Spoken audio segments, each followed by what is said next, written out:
सबसे पहले एक मोटे तले का बर्तन चढ़ा लीजिए और 1 लीटर फुल फैट मैंने भैंस का दूध यहाँ पे ऐड कर रहा हूँ। एक बार आप कढ़ाई में इसको ऐड कर ले तो लो फ्लेम आपको करनी है और दूध को एक सिमर पे लेके आना है। हलवा बनने से पहले हमें हमारे दूध को सिमर पे ले आना है। अब ये जो लौकी है, इस तरह की फूली और फेडेड कलर होता है, उस लौकी का प्रयोग ना करें। हमें मीडियम साइज की लौकी लेनी है और एकदम हरी कलर की हो तो वो थोड़ा अच्छा होगा, क्योंकि ये जो लौकी है वो एकदम मीठी मिलती है। पिलर की सहायता से एक बार लौकी को यहाँ पे आपको पिल कर लेना है और अब इसका टॉप और बॉटम यहाँ पे मैंने कट कर लिया है। इस तरीके से हमें जो सेंटर पोर्शन है वो हमें चाहिए।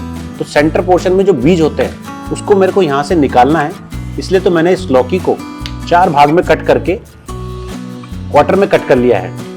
अब इसका जो कोर है इसको मैं यहाँ से निकाल रहा हूँ। इससे क्या होता है, आप चाहें तो यहाँ पे इसको टेस्ट भी कर सकते हैं। ये लौकी एकदम स्वीट निकलती है।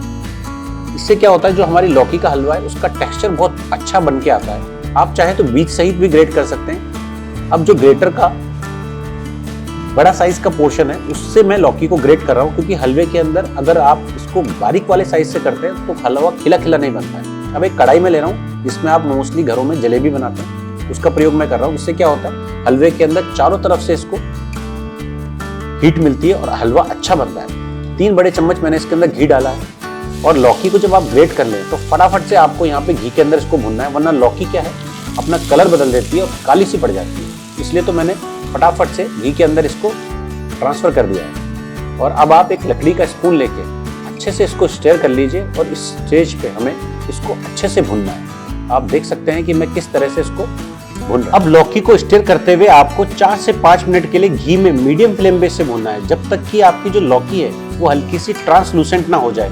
बस आपको इस चीज का ध्यान रखना है कि इसके अंदर कलर ना आ जाए। जिस तरह से हम घर में सब्जी बनाते हैं उस तरह से हमें नहीं भूनना है। बस हल्का सा इसके अंदर इसका कलर थोड़ा सा फेड हो जाए या ट्रांसलूसेंट सा हो जाए, तो बस उसी स्टेज पे हमको इसको भूनना है। साइड पे जो हमारा दूध उबलने रखा हुआ था, वो हमारा जो दूध है वो लाइट सिमर हो जाए और आप देख सकते हैं कि ये गर्म हो चुका है। अब इस स्टेज पे हमें दूध को बहुत ज़्यादा नहीं पकाना है, लौकी को भी बहुत ज़्यादा हमें कुक नहीं करना है। बस लौकी का जो कलर ट्रांसलूसेंट सा हो जाए, तो बस इसी स्टेज पे अब हमको दूध को लौकी की कढ़ाई के अंदर ट्रांसफर करना है। और बड़ी ही सावधानी बरतनी है। यहाँ पे एकदम से दूध के जो छींटे हैं वो आते हैं, तो बड़ा धीरे से आप दूध को यहाँ पे ऐड कर दीजिए। जब आप एक बार अपने दूध को यहाँ पे ऐड कर लेंगे तो आपको यहाँ पे अब अच्छे से इसको स्टेयर कर लेना है और मीडियम फ्लेम पे आपको उसको बीच बीच में स्टेयर करते हुए हलवे को अच्छे से पकाना है। और जब तक कि हमारा दूध जो है वो रिड्यूस नहीं हो जाता है और जो ये हलवा है वो सेमी थिक कंसिस्टेंसी में नहीं आ जाता है, तो बस बीच बीच में आपको स्टेयर करते हुए अच्छे से इसको पका लेना है। अभी ये जो हलवा है वो लगभग आधा घंटा लग जाएगा पकने में और स्टेयर करते हुए आपको पकाते रहना है। बहुत ज़्यादा तेज हमें गैस को नहीं रखना है, गैस को बिल्कुल स्लो फ्लेम पे रखना है और यहाँ पे दूध को हलवे में पकने देना है। और इस स्टेज पे हमें मावा ऐड करने की रिक्वायर नहीं होती, क्योंकि जब दूध है वो धीरे धीरे जब पकता है तो ये मावा के रूप ही ले लेता है एक तरह से। अगर आपने जो लौकी ली है उसको जब हम पिल करते हैं और ग्रेट करते हैं तो उसके बाद लौकी की क्वांटिटी हाफ हो जाती है, तो अराउंड 500 ग्राम ये लौकी हो जाती है ग्रेट करने के बाद। और दूध की क्वांटिटी हमने 1 किलो ली है।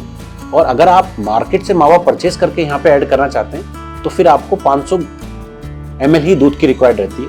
अब 1 चम्मच घी लेके मैंने 1 चम्मच इसमें चिलौंजी, 1 छोटी चम्मच मेलन के सीड्स, थोड़ा सा मैं इसके अंदर बादाम की करतने यूज़ कर रहा हूँ और थोड़ा सा मैंने इसके अंदर केसू नट यूज़ किया है। आप चाहें तो और नट्स का भी प्रयोग यहाँ पे कर सकते हैं, बट ये सफिशिएंट होता है। अब धीरे धीरे जब दूध को आप रिड्यूस करेंगे तो आप देखेंगे ये पक सा गया है। अब यहाँ पे मैंने 150 ग्राम शुगर का प्रयोग यहाँ पे मैं कर रहा हूँ। आप चाहें तो आपके रिक्वायर्ड के हिसाब से आप शुगर यहाँ पे ऐड कर सकते हैं। अब आप जब यहाँ पे शुगर डालेंगे तो शुगर जब मेल्ट होगी तो भी थोड़ा सा मॉइस्चर यहाँ पे रिलीज होता है और आपको यहाँ पे फिर आपके हलवे को थोड़ी देर और पकाना होता है, 5 से 10 मिनट और लगते हैं। और ये जो हलवा है ये सेमी थिक कंसिस्टेंसी के अंदर आने लगता है। तो बस आपको धीरे धीरे बस ये ध्यान रखना है, गैस की फ्लेम आपकी थोड़ी धीरे रहे और धीरे धीरे ये पकता रहे। तो आप देख सकते हैं थोड़ी देर बाद आपका जो हलवा है उसके अंदर से जो ये शुगर का मॉइस्चर निकला था वो भी रिड्यूस हो जाएगा और ये एक सेमी थिक कंसिस्टेंसी में आ जाएगा। और आप ये देखिए लगभग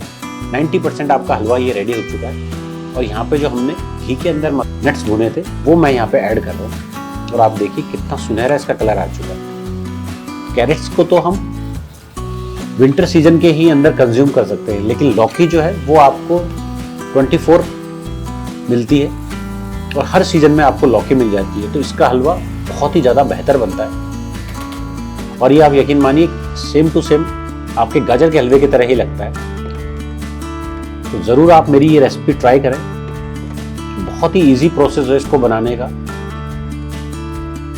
शुगर आप अपनी रिक्वायर्ड के हिसाब से ले सकते हैं। आप देख सकते हैं कि कितनी ही आसान ये रेसिपी है, बड़ी ही इजीली बन जाती है। ना तो आपको मावा परचेज करना है, ना किसी तरह का कंडेंस मिल्क, और ना ही बहुत सारे नट्स इसके अंदर लगते हैं, और बड़ी इजीली ये बन जाएगी। अगर आपके बच्चे लौकी अवॉइड करते हैं तो आप एक बार मेरे कहने पे ये वाला हलवा उनको ट्राई करवा दीजिए, तो उनको लौकी से तो प्यार होगा ही, साथ साथ आपकी ये रेसिपी खा के वो बड़ा एंजॉय करेंगे।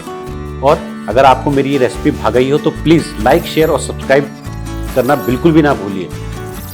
और बड़ी ही आसानी से बनने वाली मेरी ये रेसिपी आपका दिल जीतने वाली है, और रेसिपी वही है जो आपका दिल जीते।